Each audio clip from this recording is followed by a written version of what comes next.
I know like you open that laptop and sometimes you stare right at it and you have no idea what to do. You're wondering, where do I spend my time? Where is the best return on investment? Where's the biggest bang for the buck? And so oftentimes you overthink it. You are ambitious. You really want to serve and to create all of this impact, yet you don't know what to focus on. You don't know where to spend your time. And so today we're continuing our two-part series where I'm talking about a really simple three-step process to get super clear on where your energy is best suited so you can have your best year yet in business. Welcome, coaches, to another episode of the BDC show. I'm so pumped you're here because we've been getting ready to have an amazing year ahead. And this is part two of a two-part series where I have been talking about how to prepare yourself for an amazing 2025. So, how do I roll out a strategy for success? How do I minimize distractions? How do I focus on the thing that's going to move the needle for me the most? And so last week was part one. So if you haven't listened, I really encourage you to go back. If you're brand new to the show, this is also just a great place to dive in. Last week, I shared my strategy for 2025 to the three times our revenue.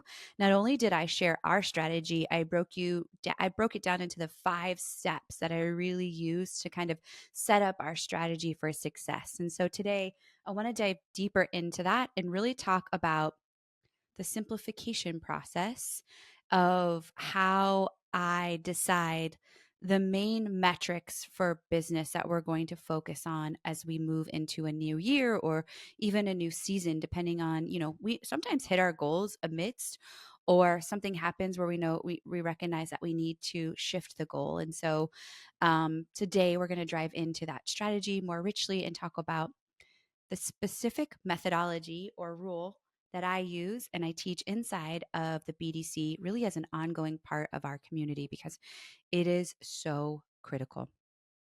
I want to share a little story. Before recording this episode, I was actually on a office hours session with our BDCers, and one of our community members had this great question, and I felt like it really feeds into today's episode. She's like, I'm hosting this workshop, but I feel like I keep hitting this cap of like 10 to 12 signups. And while I've gotten some clients, like I want to go bigger. So where can I share this episode right now or share this workshop right now that's going to get me signups?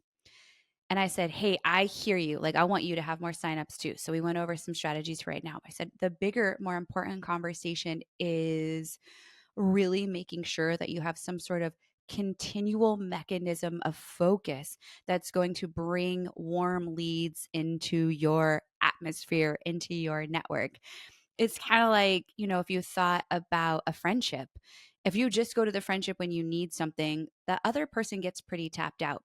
But when you're there nurturing that relationship and pouring into that relationship for the entire year, then there is reciprocity that exists. And so I think oftentimes we feel maybe like this roller coaster of like, I need all these clients. Oh my gosh, I'm at the bottom. My bank account, it's empty. And then we take action and we go do something about it and we get clients and then we take our foot off the gas pedal. Coaching terms, we call this away from motivation. We're inspired when pain exists and we know we need to make change.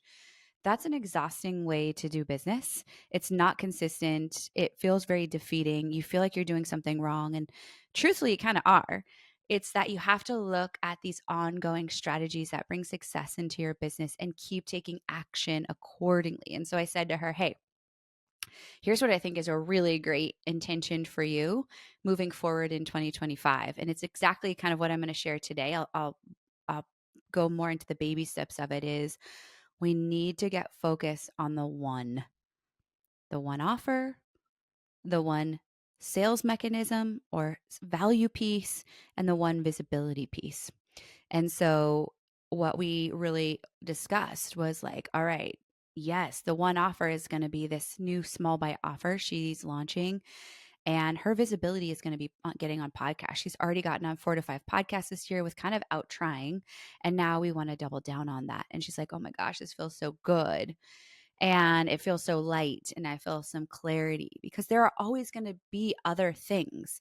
There's more social media platforms to conquer. There's more methodologies that people are going to say they're working for them. And so I want to walk you through this strategy more specifically today so you can apply it to your business. And then, of course, if you want to do the work with us, we want you inside the BDC 1,000,000%, because these are conversations we're working on, helping brainstorming on, and helping you create strategy. And the mindset roadblocks are like totally moved out of the way. So, how do I know where to spend my time? And when there's so many things is the deepest question that I want to support you with on today and moving forward, because I've spoke to so many business owners along the way, and they say, I'm doing all these things, right?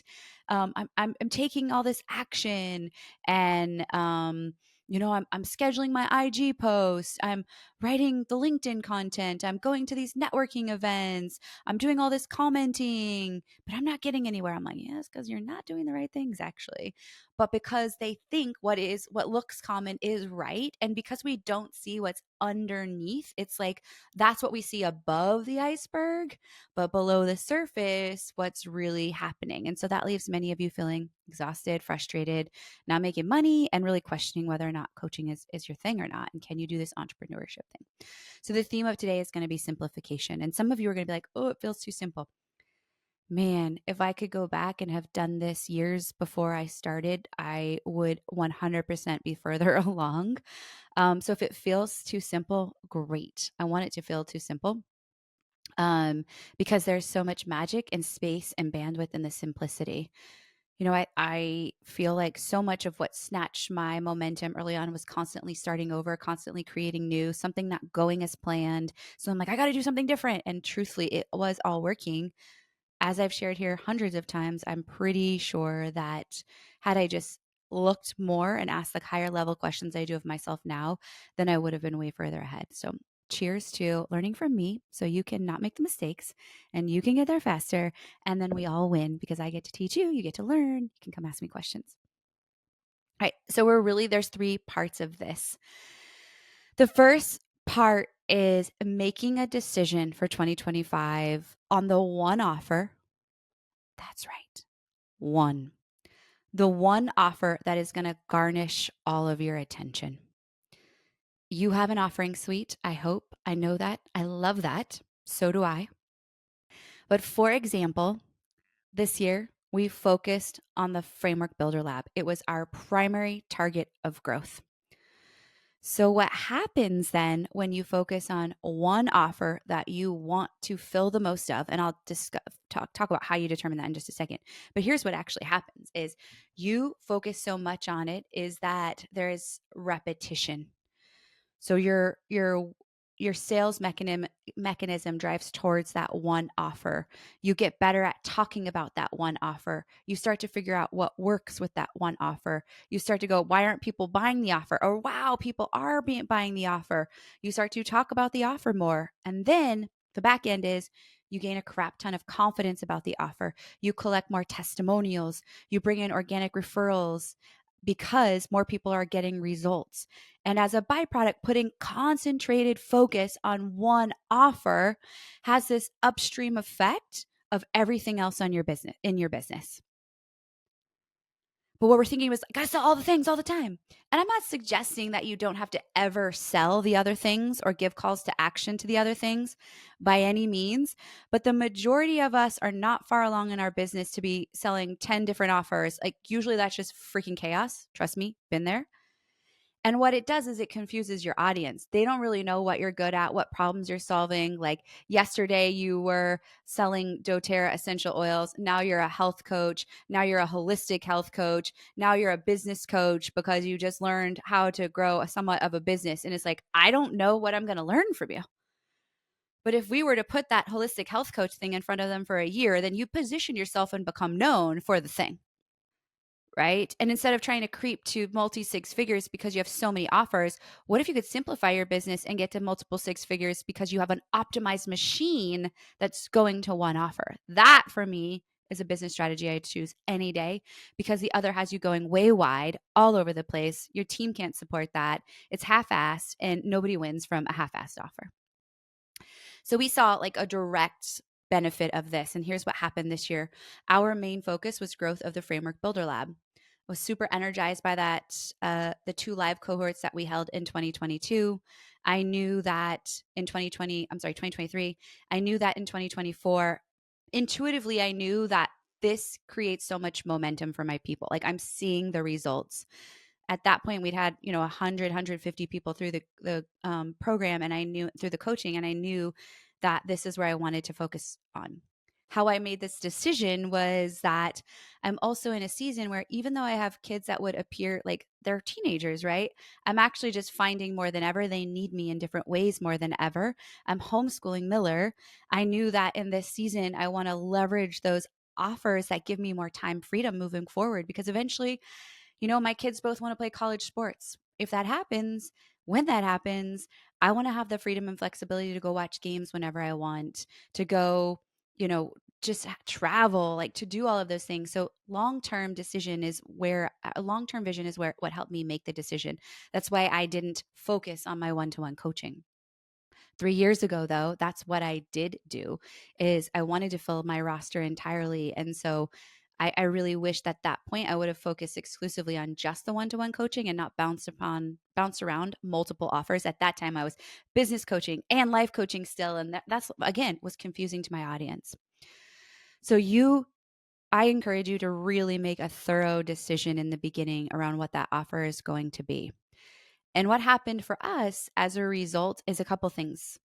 One, the best damn coach grew because inside of that offer, I strategically placed ways inside the FBL to plant seeds to let them know, hey, there's a next step and it's inside the best damn coach. So we built an entire workflow that invited them to a success call from me, invited them to what we call conversion events, other ways so that they knew there is a next step to work with Amanda.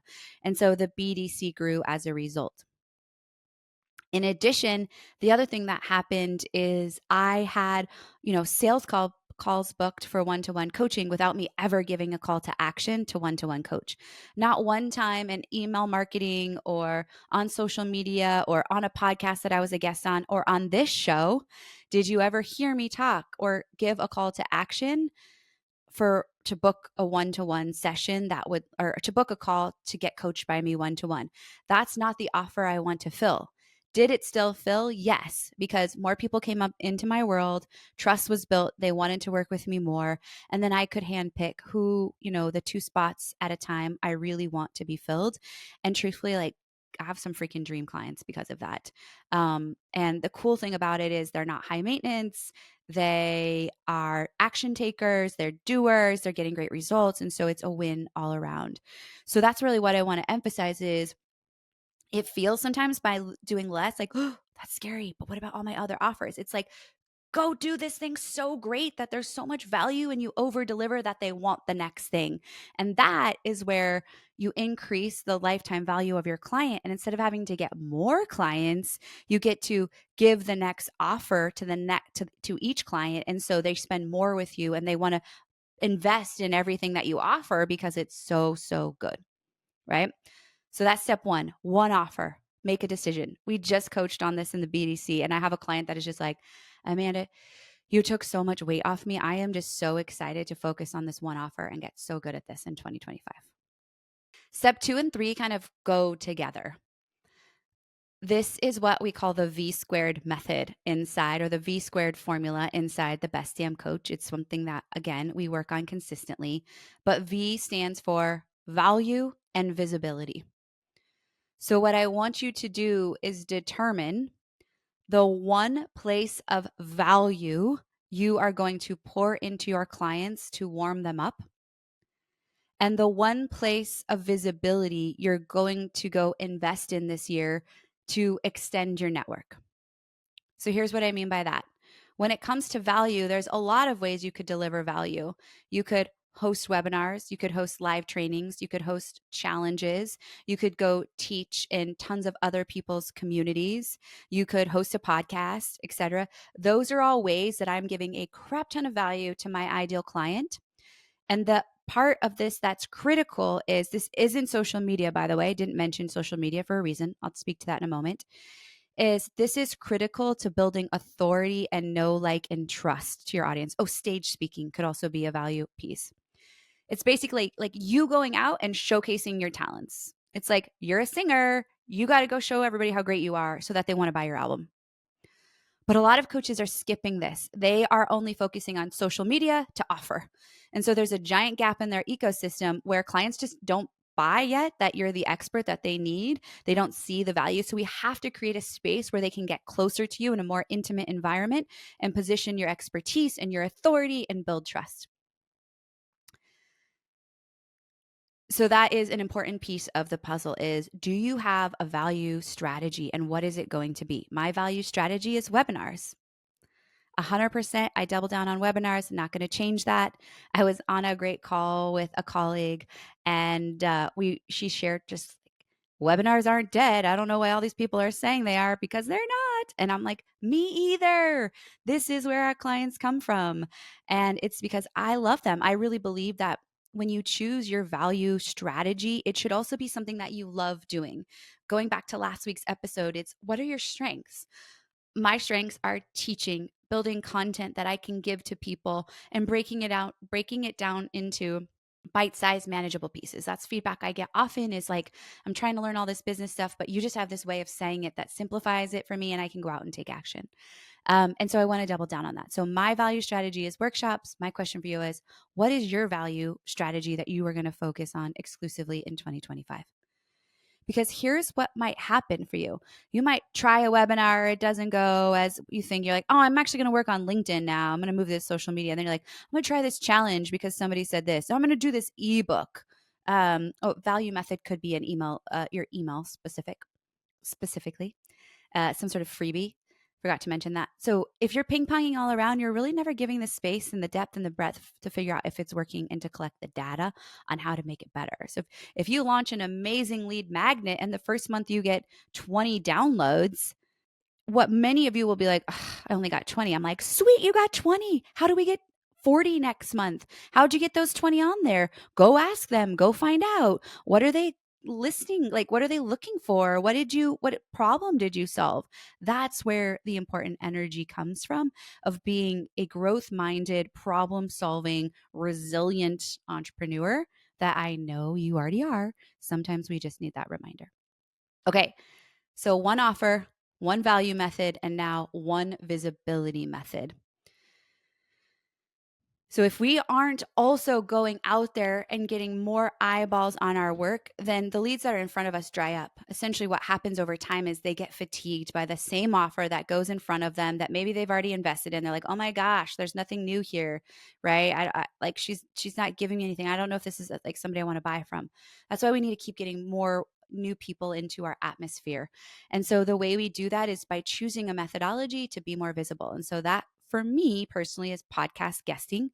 I love being a guest on podcasts because I can do it right here while my kids are in the next room.